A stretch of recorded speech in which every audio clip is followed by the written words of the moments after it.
Hello friends, இன்றைக்கி பொங்கலுக்கு கோலம் பாருங்கள். எங்கள் வீட்டில் என் பொண்ணு லண்டன்லேருந்து வந்திருக்கா 2 வீக்ஸ் லீவுக்கு.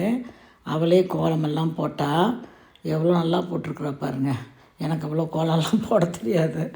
நான் வேலைக்காரங்களை யாரையாவது வர சொல்லி தான் போடுவேன். இது வந்து பிரேமா டீச்சர் அவங்க வீட்டில் போட்டாங்க, அதையும் எடுத்தேன். இது பக்கத்து வீட்டில் டாக்டர் வீட்டில் அவங்க வீட்டில் கோலம் போட்டிருந்தாங்க. நைட்டே எடுத்தது இந்த வீடியோவெல்லாம். ரொம்ப நல்லா எல்லார் வீட்லேயுமே ஹாப்பியாக கோலம் பெருசு பெருசாக போட்டிருந்தாங்க. அதை போட்டுட்டு அப்புறம் பிரேமா டீச்சரோட பேரன் எங்கள் வீட்டில் நானும் கோலம் போடுவேன் அப்படின்னா, சரி அவனுக்கு ஒரு கோலத்தை போட்டு கொடுத்து கலர் ஃபுல்லாக அவன் தான் அடித்தான்.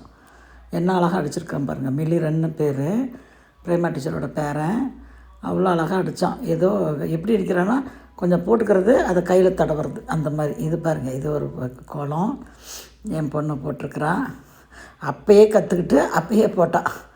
ஏதோ யூடியூப்பில் பார்த்துட்டு புள்ளி வச்சு எல்லாம் கற்றுட்டு அப்படியே பார்த்தா. அப்புறம் அங்கே வந்த பசங்க, சைக்கிளில் போன பசங்க வர பசங்கள்லாம், அக்கா பானை போடுங்க, சூப்பராக கோலம் போடுறீங்க, கரும்பு போடணும், ஹாப்பி பொங்கல் எழுதணும் அப்படின்லாம் அவளுக்கு இன்ஸ்ட்ரக்ஷன் கொடுத்துக்கிட்டே இருந்தாங்க.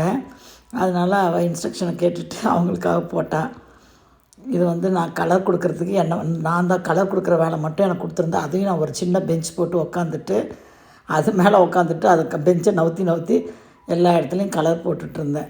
ஏன்னா என்னால் குத்துக்கால் வச்சு போட முடியல, ரொம்ப நேரம் உட்கார முடியல. அதனால் பெஞ்ச் போட்டு தான் உட்காந்து போட்டேன். பாருங்கள், அதை அப்படியே அவள் தான் கலரெல்லாம் அவள் சொன்னான். இந்த கலர் இங்கே அடிங்க, அந்த கலர் அங்கே அடிங்கன்னு அதை அடித்தேன். இது ஃபஸ்ட்டு அவள் புள்ளி வச்சு கோலம் போட ஸ்டார்ட் பண்ணுறப்ப எடுத்த வீடியோ. நல்லா இருந்துச்சு. அதெல்லாம் எப்படி போட்டான், அவள் நீட்டாக போட்டாள், எல்லாமே போட்டாள், ரொம்ப நல்லா போட்டால். அதெல்லாம் பார்த்தேன். அப்புறம் காலையில் எழுந்திரிச்சோன்னே பொங்கல் பானை, நான் எப்பயுமே இந்த பொங்கல் பானை வெண்கல பானை தான் எனக்கு கல்யாண சீர் கொடுத்தாங்க எங்கள் அம்மா வீட்டில். அதில் வச்சு பொங்கல் வைப்போம். நாங்கள் வெல்லம் பொங்கல் வைக்க மாட்டோம்.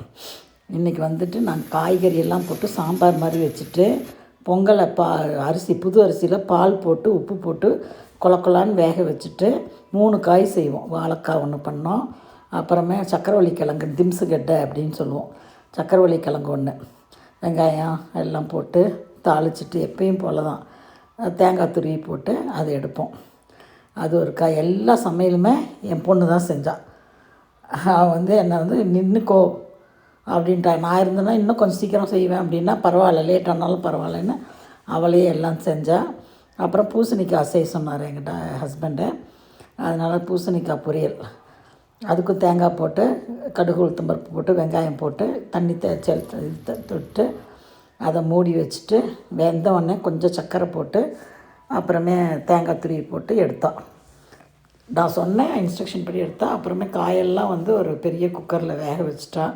பூசணிக்காய், சொரக்காய், கத்திரிக்காய், அவரைக்கொட்டை, அப்புறம் முள்ளங்கி, இதுதான் முருங்கைக்காய் போட மாட்டோம், அவருக்கு பிடிக்காதுன்னு. அதனால் எல்லா காயும் நிறையா போட்டு பருப்பு நிறையா போட்டு சாம்பார், ஒரு குண்டா சாம்பார் வைக்கணும் பாருங்கள். இவ்வளோ குண்டா சாம்பார் வச்சோம். அந்த குண்டா சாம்பார் வச்சுட்டு அதுக்கப்புறம் இலை போட்டு எல்லோரும் காயெல்லாம் வச்சு பொரியல் எல்லாம் வச்சுக்கிட்டு பஜ்ஜி ஒன்று போட்டேன், மிளகா பஜ்ஜி போட்டேன். போட்டுட்டு அப்புறமே சாமி கும்பிட்றதுக்கு வெளியே எல்லாம் என் ஹஸ்பண்ட் அரேஞ்ச் பண்ணார்.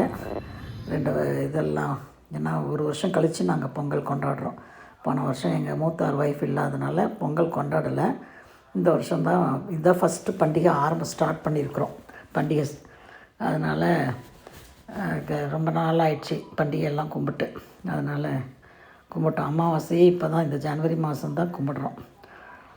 அதனால் இப்போ இது கரும்பு எல்லாம் வச்சு அரேஞ்ச் பண்ணி அப்புறம் அதை அங்கே கும்பிட்டு வீட்டில் படையல் போட்டு எல்லா காய்களும் வச்சு சாம்பார் எல்லாம் போட்டு அதெல்லாம் வச்சு சாமி கும்பிட்ணும்.